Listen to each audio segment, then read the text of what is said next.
आज के इस वीडियो में हम चैप्टर नंबर 10 साउंड को कवर करने वाले हैं। How do you come to know that a period is over in your school? तुम्हें तुम्हारे स्कूल के अंदर कैसे पता चलता है कि जो एक पीरियड होता है जैसे साइंस का, हिंदी का, इंग्लिश का, राइट, वो कब ओवर होगा, यानी उसका टाइम कब खत्म होगा? You came to know easily that someone is at your door when he knocks, और you hear the sound of the door bell. और तुम्हें इजीली पता चल जाता होगा कि जब भी कोई तुम्हारे डोर पे नॉक करता है ना, और तुम आवाज सुनते हो डोर बेल की। Must most of the time you can make out that someone is approaching you by just hearing the footstep. तुम किसी के पैरों के कदमों की चलने की आवाज से भी पता लगा सकते हो कि हाँ, कोई आ रहा है ना।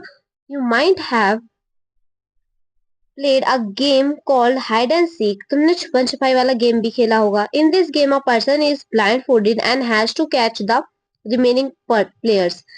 हाइड एंड सीक के अंदर ये एक्चुअली दूसरी हाइड एंड सीक है हमारी, जिसके अंदर जो एक पर्सन होता है उसकी आंखों पे पट्टी बंधी होती है और वो दूसरों को ढूंढता है। तो वो कैसे ढूंढ पाता है?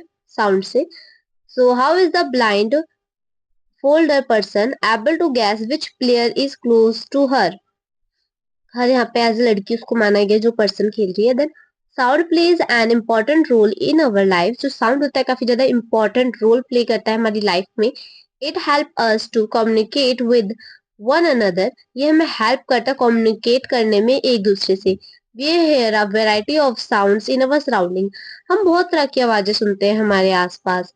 Make a list of sounds you hear in your surrounding. एक लिस्ट बनाइए जिसके अंदर आप अपने आसपास की जितनी भी आवाजें सुनते हैं उन सबको लिखना है।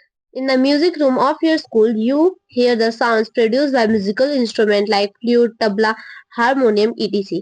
अगर आप एक म्यूजिक रूम में हैं आपके स्कूल के, तो आप म्यूजिकल इंस्ट्रूमेंट जो होते हैं हमारे, इनकी पिक्स हमें नीचे गिवन है, तो इनकी आवाजें सुन सकते हैं।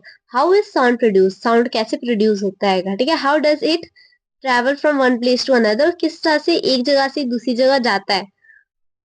Then how do we hear sound? हम साउंड को सुनते कैसे हैं? Why are some sounds louder than others? कुछ आवाजें जो होती है दूसरी आवाजों से तेज की होती है।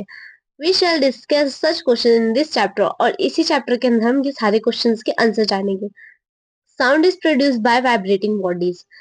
देखो, जो साउंड होता है ना, वो वाइब्रेटिंग बॉडी से प्रोड्यूस होता है। तो vibration, so as you learn in class 7th, the 2 and 4 or back, the fourth motion of an object is vibration. When a tight stretch band is plugged, it vibrates and produces sounds. When it stops vibrating, it does not produce any sound. Basically क्या होता है, जिससे easy way में समझते हैं। मान लीजिए आप हैं, ठीक है, आपने कोई बात बोली है। अब क्या है, जो आपने बात बोली है ना, वो यहाँ से डायरेक्टली यहाँ पे किसी पर्सन को नहीं सुनाई देगी, ठीक है। उस बीच में आपको लगता है आपके मुंह से बात निकली और ये हाँ ऐसे पहुंच गई सीधा चल के, नहीं, ऐसा नहीं होता है। तो बेसिकली क्या होता है कि जो आपने बात बोली है ना, यहाँ पे बहुत छोटे छोटे से पार्टिकल्स होते हैं, बात तो आपको पता ही है ना। तो क्या होता है, ये जो पार्टिकल होता है ना, हल्का सा वाइब्रेट होता है, दूसरे पार्टिकल तक वो बात पहुंचाता है। फिर वो थोड़ा सा हल्का वाइब्रेट होता है, तीसरे पार्टिकल तक पहुंचाता है। फिर वो चौथे तक पहुंचाता है, वाइब्रेट होते होते मतलब ये सिस्टम चलता रहता है। धीरे धीरे क्या होता है, वाइब्रेशन के चलते धीरे धीरे इनकी स्पीड भी स्लो होती जाती है, राइट। तो कुछ इस तरह से वाइब्रेशन की हेल्प से ही हमारी जो साउंड होता है ना, वो ट्रेवल कर पाता है। जैसे हमारे तीन तरह के मैटर होते हैं, राइट, सॉलिड, लिक्विड, गैस, आपको पता है ना। तो आपको लगता है गैस के अंदर जो साउंड है सबसे ज्यादा ट्रेवल कर पाएगी? नहीं। अब आपने वाइब्रेशन वाला कॉन्सेप्ट जान लिया, तो सॉलिड के अंदर सबसे ज्यादा इजीली जो साउंड होता है वो इजीली ट्रेवल कर पाता है। देन तीन एक्टिविटीज हैं जो आप करके देख सकते हैं। सो इसके बाद हम आगे देखेंगे कि we see that a vibrating objects produce sound, की जो एक ऑब्जेक्ट वाइब्रेट करता है वो साउंड प्रोड्यूस करता है।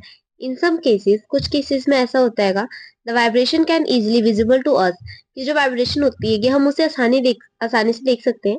But in most cases their amplitude is so small that we can not see them, however we can feel them. इसके बाद हम देखते हैं एक्टिविटी 10.4। देन एक सॉरी, इसका तो देखते हैं, many of you might have seen the manjira, तुम सबने मंजीरा देखा होगा ये। Then the ghatam and the noot mud pot ये रहा, and the kartal, these musical instruments are commonly used in many parts of a country. ये जो म्यूजिकल इंस्ट्रूमेंट है हमारी कंट्री के बहुत सारे पार्ट्स के अंदर यूज किए जाते हैं। These instruments are simplified, beaten or struck. Can you name a few other musical instrument of these type? तो म्यूजिकल इंस्ट्रूमेंट्स के टाइप बता दिए आपको, आपको इनके अलावा कोई दूसरे टाइप्स जो होते हैं वो बता देने।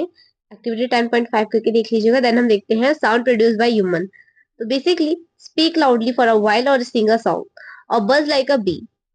कुछ करना है या तो बहुत तेज बोल लो, गाना गा लो, या एक मधुमक्खी की तरह भिनभिना लो। Put your hands on your thought as shown in Pic 10.8. Do you feel any vibration? 10.8 ये थी, फिर इस तरह से आप अपने गले को टच करना है अपने, और कोई वाइब्रेशन फील हो रही है नहीं चेक करना है, ठीक है। इन ह्यूमंस इंसानों के अंदर the sound is produced by the voice box.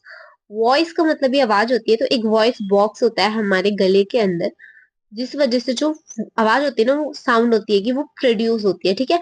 और दी लायरेंक्स, और इसको हम लायरेंक्स भी कह देते हैं। Put your fingers on the throat and find hard pump that seem move when you sorrow. This part of the body is known as the voice box.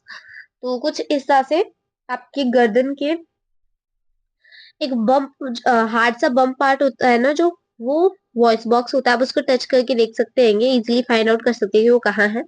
It is the upper end of the wind pipe. Wind pipe मतलब वो pipe जिससे हम सांस लेते हैं, उसके ऊपर होता है। Two vocal cords are stretched across the voice box or larynx in such way that it leaves a narrow slide between them for passage of air. अब वो कुछ इस तरह से डिजाइन किया जाता है, किया हुआ होता है कि उसके आसपास से जो है एयर, जो विंड पाइप से विंड होती है हमारी सांस लेने में ऑक्सीजन, वो इजीली पास हो सके, ठीक है। When the lungs force air through the slit, the vocal cords vibrate, producing sound. Muscles attach to the vocal cords and make the cords tight or loose. When the vocal cords are tight and thin, the type of quality of voice is different from that when they are loose and thick. Let us see how the vocal cords function. Then activity 10 इसके बाद हम देखते हैं कि sound needs a medium for propagation. Propagation. When you call your friend who is standing at a distance, जब भी हम किसी अपने दोस्त को बुलाते हैं जो हमसे थोड़ी दूरी पे खड़ा होता है, your friend is able to hear your voice. तुम्हारा दोस्त जो होता है तुम्हारी आवाज सुनने के उसमें होता है, ठीक है। How does the sound propagate or travel to her? तो किस तरह से सॉरी वो जो आवाज है वो उस तक पहुंची। Then activity 10.7 कहते हैं, can you think of an explanation? Is it possible that the decreasing amount of air in the tumbler had something to do with decreasing loudness of the ring? Indeed, if you had been able to stuck all the air in a tumbler, you will not listen any sound. Actually, sound needs a medium to travel. So basically, जो sound होता है उसको travel करने के लिए एक medium चाहिए होता है.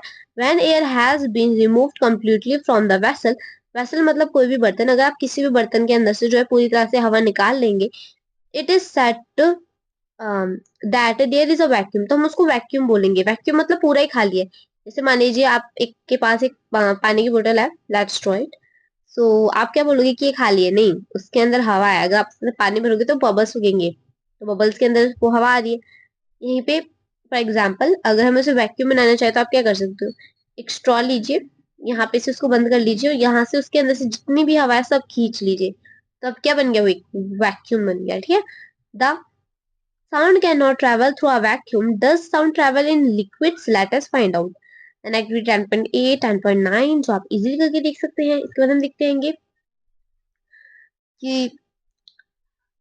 we hear sound through our ears, कि हम हमारे कानों से आवाजें सुनते हैं, ठीक है। The shape of the outer part of the ear is like a funnel. जो हमारा कान का बाहरी हिस्सा होता है ना, एक फुनल जैसा दिखता है। फुनल मतलब कुछ इस तरह का होता है ना फिनल, तो हमारा कान भी कुछ इसी तरह की शेप का होता है अगर हम उसे हमारे हेड से अलग करके देखा जाए तो, राइट।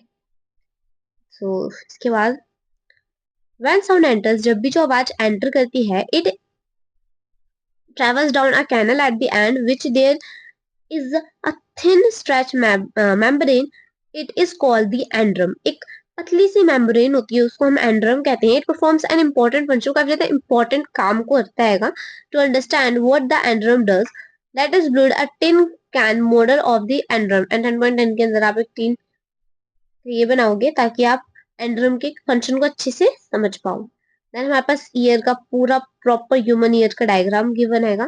देन हम देखते हैं amplitude, time period and frequency of a vibration. So ऑक्सिलरी मोशन क्या होता है? We have learn that the to and fro motion of an object is known as a vibration. This motion is also called oscillatory motion. Then you have already learnt in earlier classes about the oscillatory motions and its time periods. The number of oscillatory per second is called the frequency or of acceleration. like acceleration कुछ नहीं होता है, आपको याद होगा तो हम एक वॉच की बात करते हैं जिसके अंदर क्या होता है, इस तरह से एक जो वैल्यू होता है इधर जाती है फिर इधर आती है. अब वो जाके जब वापस आके यहीं पे आती है ना उसको हम एक ऑक्सीलरेशन कहते थे और इसी चीज को हम मोशन बोलते थे. लेकिन जिस तरह का वो मोशन था ना उसको हम ऑक्सीलेटरी मोशन बोलते थे. उसी की बात अभी हम थोड़ा आगे कर रहे हैं जैसे बताया गया था यहाँ पे. So frequency is expressed in hertz. जो फ्रीक्वेंसी होती है हमारी उसको हम हर्ट्स में कह सकते हैं.